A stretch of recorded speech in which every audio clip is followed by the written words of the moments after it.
Thomas the Tank Engine wouldn't stop being a nuisance. Night after night, he kept the other engines awake. "I'm tired of pushing coaches. I want to see the world." The other engines didn't take much notice, for Thomas was a little engine with a long tongue.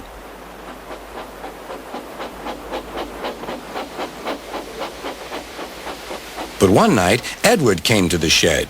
He was a kind little engine and felt sorry for Thomas. Don't be sad, Thomas. If you really want to go out, why don't you take my goods train tomorrow? I can take over in the yard if you like. Really? Would you do that, Edward, for me? Yes, Thomas, I would. "Thank you," said Thomas. "That will be nice." Next morning, Edward and Thomas asked their drivers, and when they said yes, Thomas ran off happily to find freight cars.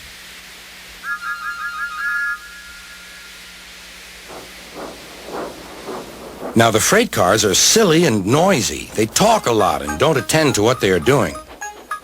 And I'm sorry to say they play tricks on an engine who is not used to them. Edward knew all about the freight cars. He warned Thomas to be careful, but Thomas was too excited to listen.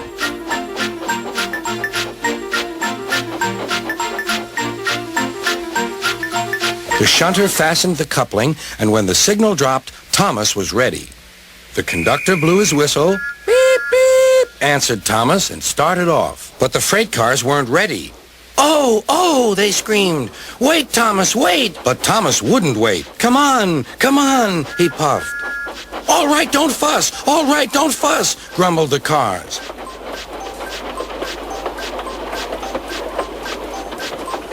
Thomas pulls the trucks along the line. He's happy and he thinks it's going fine. The trucks all start to moan, they rattle and they groan.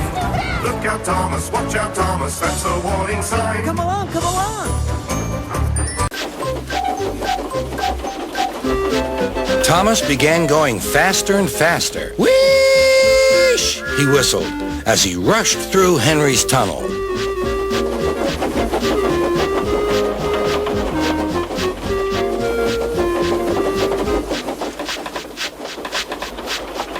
"Hurry, hurry," called Thomas. He was feeling very proud of himself. But the cars grew crosser and crosser. At last, Thomas slowed down as he came to Gordon's Hill.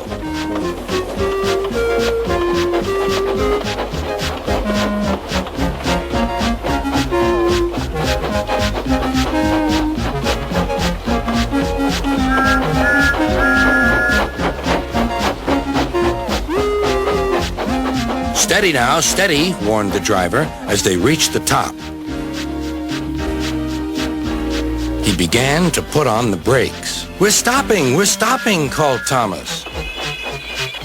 "No, no, no," answered the cars, bumping into each other. Go on. Before the driver could stop them, they had pushed Thomas down the hill and were rattling and laughing behind him. Poor Thomas tried hard to stop them from making him go too fast. Stop pushing, he hissed. But the cars took no notice. Go on, they giggled in their silly way.